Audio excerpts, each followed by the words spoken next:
Welcome दोस्तों, स्वागत है अपने यूट्यूब चैनल अनिकेत बेटे के बाद। दोस्तों आज बड़ी खुशखबरी है, जो एक नए टीचर लेकर आए हैं जो आप लोग को जीके का क्वेश्चन करवाएंगे। काफ़ी इंपॉर्टेंट है, जो मुगल काल से संबंधित है। चलिए स्टार्ट करते हैं। आज के इस वीडियो में दोस्तों मैं आपके लिए लेकर आई हूँ मुगल काल से रिलेटेड टॉप 100 महत्वपूर्ण प्रश्न, जो कि आपकी आगामी सभी परीक्षाओं के लिए काफ़ी महत्वपूर्ण हैं। तो दोस्तों इस वीडियो में अंत तक बने रहिएगा। मोस्ट इंपॉर्टेंट प्रश्न आपके लिए लिए गए हैं। पहला प्रश्न देखते हैं दोस्तों। पहला प्रश्न है, किस मुगल शासक को आलमगीर कहा जाता था? तो दोस्तों अगर बात की जाए आलमगीर, तो आलमगीर का मतलब होता है ब्रह्मांड का विजेता। और निम्न में से किसको आलमगीर कहा जाता था? तो राइट आंसर आपका बी के साथ चला जाएगा। औरंगजेब को आलमगीर कहा जाता था। बी आंसर आपका यहाँ पे सही हो जाएगा। नेक्स्ट देखेंगे दोस्तों। अगला प्रश्न है, 1526 ईस्वी में बाबर ने किस वंश के शासक को परास्त कर मुगल साम्राज्य की नींव रखी? मोस्ट इंपॉर्टेंट प्रश्न है दोस्तों ये। बाबर ने 1526 में पानीपत के प्रथम युद्ध में इब्राहिम लोदी को हराकर मुगल साम्राज्य की नींव रखी थी। तो दोस्तों यहाँ पर राइट आंसर आपका लोदी वंश के साथ चला जाएगा। डी आंसर सही हो जाएगा। नेक्स्ट देखेंगे दोस्तों। अगला प्रश्न है, अमरकोट या फिर उमरकोट के राजा वीर साल के महल में किस मुगल बादशाह का जन्म हुआ था? मोस्ट इंपॉर्टेंट प्रश्न है दोस्तों।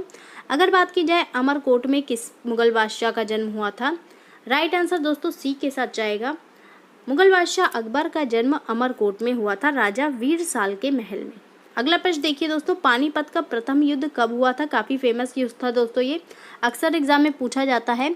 अगर बात की जाए पानीपत जगह कहाँ पर है, तो करंट में ये हरियाणा में है। और ये पानीपत का प्रथम युद्ध 21 अप्रैल 1526 में हुआ था। डी आंसर राइट होगा। नेक्स्ट देखेंगे दोस्तों, हमीदा बानो बेगम थी। तो दोस्तों हमीदा बानो बेगम कौन थी? राइट आंसर ए के साथ चला जाएगा। अकबर की माता का नाम हमीदा बानो बेगम था। अगला प्रश्न देखिए, बाबर ने प्रसिद्ध तुगलकनामा नीति का प्रयोग सर्वप्रथम किस युद्ध में किया था?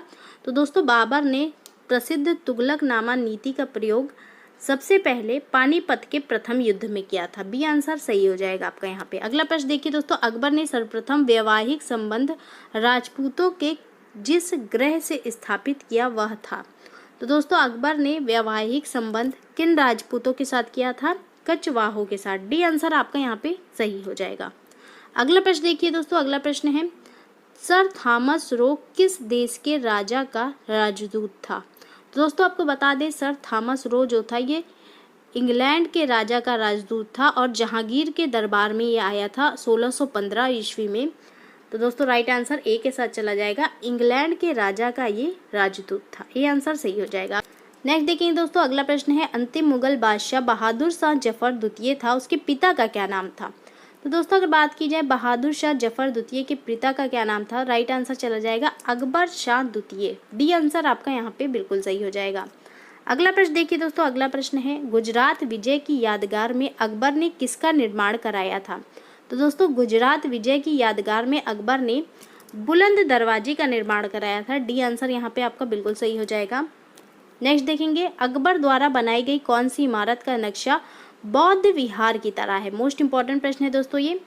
तो दोस्तों पंचमहल जो है इसका नक्शा बौद्ध विहार की तरह है, और ये कहाँ पर स्थित है? ये आपका फतेहपुर सीकरी में स्थित है। अगला प्रश्न है, आईने अकबरी एक महान ऐतिहासिक कृति निम्नलिखित में से किसके द्वारा लिखी गई?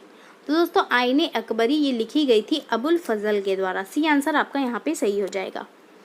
अगला प्रश्न है दोस्तों, किस मुगल बादशाह को जिंदा पीर कहा जाता था? जिंदा पीर का मतलब होता है दोस्तों जीवित संत। तो जिंदा पीर किसे कहते थे? ये कहते थे दोस्तों औरंगजेब को। डी आंसर आपका यहाँ पे बिल्कुल सही हो जाएगा। अगला प्रश्न देखिए, कौन सा मकबरा द्वितीय ताजमहल कहलाता था? मोस्ट इंपॉर्टेंट प्रश्न है दोस्तों। द्वितीय ताजमहल की बात की जाए तो राबिया उद दौरानी का मकबरा, या फिर इसको बीबी का मकबरा कहते हैं, जो कि आपका औरंगाबाद महाराष्ट्र में स्थित है। इसको द्वितीय ताजमहल के नाम से भी जाना जाता है। अगला प्रश्न देखिए दोस्तों, पानीपत की दूसरी लड़ाई 5 नवंबर 1556 में हुई थी, निम्नलिखित में से किसके बीच हुई थी? तो दोस्तों पानीपत की दूसरी लड़ाई की बात की जाए तो ये हुई थी अकबर और हेमू के बीच। सी आंसर यहाँ पे सही हो जाएगा। अगला प्रश्न देखेंगे दोस्तों, मुमताज महल का असली नाम क्या था? दोस्तों मुमताज महल की बात की जाए तो इनका असली नाम अर्जुमंद बानो बेगम था। सी आंसर सही हो जाएगा, और ये शाहजहां की पत्नी थी। नेक्स्ट देखेंगे दोस्तों, दीने इलाही नामक नया धर्म किसके द्वारा शुरू किया गया था? मोस्ट इंपॉर्टेंट प्रश्न है दोस्तों।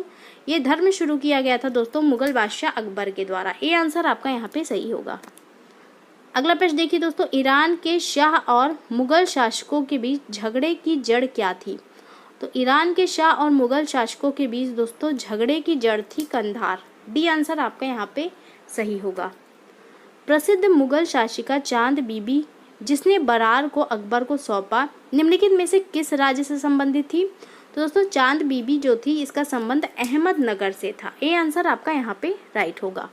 नेक्स्ट देखेंगे दोस्तों, मोस्ट इंपॉर्टेंट प्रश्न है, इस तरह के प्रश्न एग्जाम में आते हैं। जवाबित का संबंध किससे था? तो दोस्तों जवाबित की बात की जाए तो ये एक प्रकार का राज्य कानून होता था। सी आंसर आपका यहाँ पे सही हो जाएगा। देखिए दोस्तों, मुगल प्रशासन व्यवस्था में मनसबदारी प्रणाली किसने प्रारंभ की थी? मोस्ट इंपॉर्टेंट प्रश्न है दोस्तों। मनसबदारी प्रणाली की बात की जाए तो ये शुरू की गई थी मुगल बादशाह अकबर के द्वारा। डी आंसर सही हो जाएगा। अगला प्रश्न है, पानीपत के युद्ध में बाबर की जीत का मुख्य कारण क्या था? तो दोस्तों पानीपत का जो प्रथम युद्ध हुआ था इब्राहिम लोदी और बाबर के साथ, उसमें बाबर की जीत का प्रमुख कारण क्या था? उसकी सैन्य कुशलता। डी आंसर आपका यहाँ पे दोस्तों सही हो जाएगा। बाबर की सैन्य कुशलता के कारण बाबर की जीत हुई थी। नेक्स्ट देखेंगे दोस्तों, अगला प्रश्न है, अपने काल का महान संगीतज्ञ तानसेन किसके दरबार में था? तो दोस्तों तानसेन की बात की जाए तो ये महान संगीतज्ञ थे और ये थे अकबर के दरबार में, मुगल बादशाह अकबर के दरबार में ये थे। नेक्स्ट देखेंगे दोस्तों, मयूर सिंहासन या फिर तख्त ए ताउस पर बैठने वाला अंतिम मुगल बादशाह कौन था? बहुत ही ज़्यादा इंपॉर्टेंट प्रश्न है दोस्तों। मयूर सिंहासन जो था इस पर बैठने वाला अंतिम मुगल बादशाह मोहम्मद शाह रंगीला था। डी आंसर सही हो जाएगा। अगला प्रश्न देखिए दोस्तों, मुगल काल की राजभाषा कौन थी? तो मुगल काल की राजभाषा की बात की जाए तो फारसी मुगल काल की राजभाषा होती थी दोस्तों। बी आंसर सही हो जाएगा। नेक्स्ट देखेंगे, मुगलों एवं मेवाड़ के राणा के मध्य चित्तौड़ की संधि किस शासक के शासनकाल में हस्ताक्षरित हुई थी? तो दोस्तों मुगलों एवं मेवाड़ के राणा के बीच चित्तौड़ की संधि ये किसके शासनकाल में हुई थी? ये हुई थी दोस्तों, राइट आंसर चला जाएगा जहांगीर के शासनकाल में। ये आंसर सही हो जाएगा। अगला प्रश्न देखेंगे, सती प्रथा की भर्त्सना करने वाला मुगल सम्राट था? तो सती प्रथा की भर्त्सना दोस्तों ये किस मुगल बादशाह ने की थी? अकबर ने की थी। ये आंसर आपका दोस्तों सही हो जाएगा। नेक्स्ट देखिए दोस्तों, निम्नलिखित में से किस इतिहासकार ने शाहजहां के शासनकाल को मुगल काल का स्वर्ण युग कहा है? दोस्तों निम्न में से A.L. श्रीवास्तव जी हैं, इन्होंने शाहजहां के शासनकाल को मुगल काल का स्वर्ण युग कहा है। नेक्स्ट देखिए दोस्तों, अगला प्रश्न मोस्ट इंपॉर्टेंट है, किस युद्ध से भारत में मुगल राज्य की नींव पड़ी थी? तो दोस्तों आपको बता दें पानीपत के प्रथम युद्ध से ही भारत में मुगल राज्य की नींव पड़ी थी। अगला प्रश्न है, हुमायूं द्वारा लड़े गए 4 प्रमुख युद्धों का तिथि अनुसार सही क्रम अंकित करें, युद्ध स्थलों के नाम अंकित करें। तो दोस्तों अगर बात की जाए हुमायूं द्वारा लड़े गए 4 प्रमुख युद्ध की, तो सही आंसर यहाँ पे डी के साथ चला जाएगा। क्रमानुसार सबसे पहले दौरा का युद्ध इन्होंने लड़ा था सन 1531 में, आप लोग नोट कर सकते हैं। चौसा का युद्ध इन्होंने लड़ा था सन 1539 में। कन्नौज या फिर बिलग्राम का युद्ध इन्होंने लड़ा था सन 1540 में। और सरहिंद का युद्ध इन्होंने लड़ा था सन 1555 में। नोट कर सकते हैं दोस्तों आप लोग। डी आंसर सही हो जाएगा। तो दोस्तों ये था आज का बहुत ही ज़्यादा महत्वपूर्ण वीडियो। आई होप आपको पसंद आया होगा। इसको ज़्यादा से ज़्यादा लाइक करें, शेयर करें, हमारे चैनल को सब्सक्राइब करें। धन्यवाद।